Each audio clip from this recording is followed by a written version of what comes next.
And welcome back to Sportsworld. Saturday mornings may not begin all that early, but then at the moment there aren't any little junior harkers that we know of wanting to drag Dad off to watch them play their favourite sport.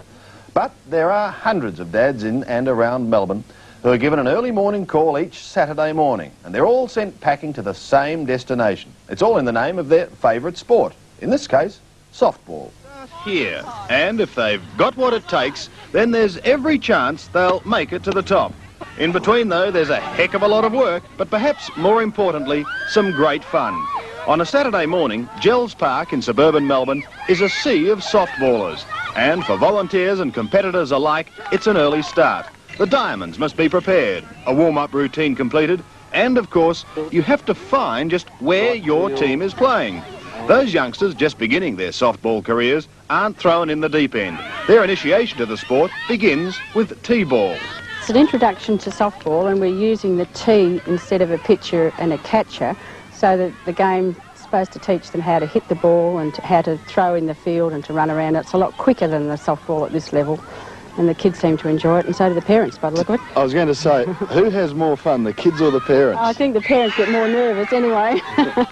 Do you find that the T-ball is a good introduction? I mean, is the enthusiasm of the kids there with the transition from the T-ball to the softball? Well, last year was the first year that we had it at Waverley, and we had a team and it proved highly successful. We had a 100% return rate, which you can't do better than that, and this year it seems to be going really well. I'm very much in favour of it. I think it's a great introduction to softball. We've seen some youngsters performing today. What age groups, Elaine, are you talking about? Well, our youngest one's a grade 2, which is about 7. I think our youngest is 7, and this group behind us, they're grade 4, so they're about 9 and 10. And while it's nearly all fun, a child's competitive nature never goes unnoticed. We're trying to encourage the fun aspect of it, and so that they don't get upset if they win or they lose, and trying to encourage them to be good sports about winning and losing. But I think it's part of human nature that competition's there if you're playing a game.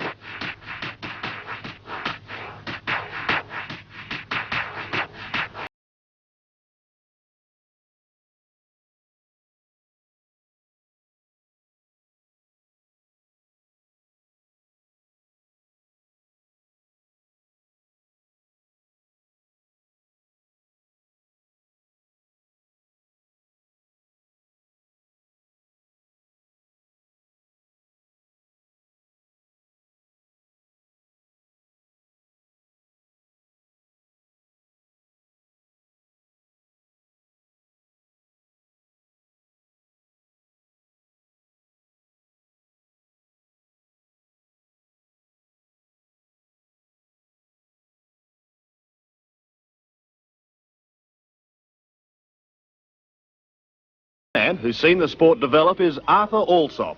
For almost 40 years he's been involved with softball, and he has one of the best coaching records in the country. Arthur's love for the game and its players is obvious to all. Look at the little souls there. They're lovely. Great to be with them. They keep you young. They keep me young. If I sat on benches, I'd get too old. You get, your mind would go, I think. So I love being with them. Well, you're 80 next year. You're going to keep your involvement going? I won't be giving softball up while I can throw a ball, while I can show girls how to field, run, and so on. I will be with them all the time. Arthur doesn't aim to make champions. The enjoyment the young get out of the game is enough for him. But there are those who come through the ranks and make it to the top, like pitcher Jenny Lyle, who's now considered the quickest in the country. Well, from these little girls, you can see the little girls who have been around, they're little toddlers. We start them off from grade 3, and they usually move to grade 4, 5, and right through the ranks to, as you saw a minute ago, the Australian pitchers. We give them a chance to play a sport that is encouraging to their own benefit, and also it helps to keep them off the streets. Your club, Waverley, I believe, has been enormously successful. Yes, we're very, very, very lucky. We are the largest association in Australia. We have some 2,500 members, and we're very, very fortunate that we have a beautiful park to play in. And as you can see by the number of people down here this morning, it is great for our sport. Looking at the Australian pitches, the speed of the ball when Jenny pitches, what sort of speed are we talking about? You're looking at approximately 90 to 95 miles per hour. That's over a distance of 40 feet. We are still in the imperial measurements in softball, but about 90 to 95 miles an hour.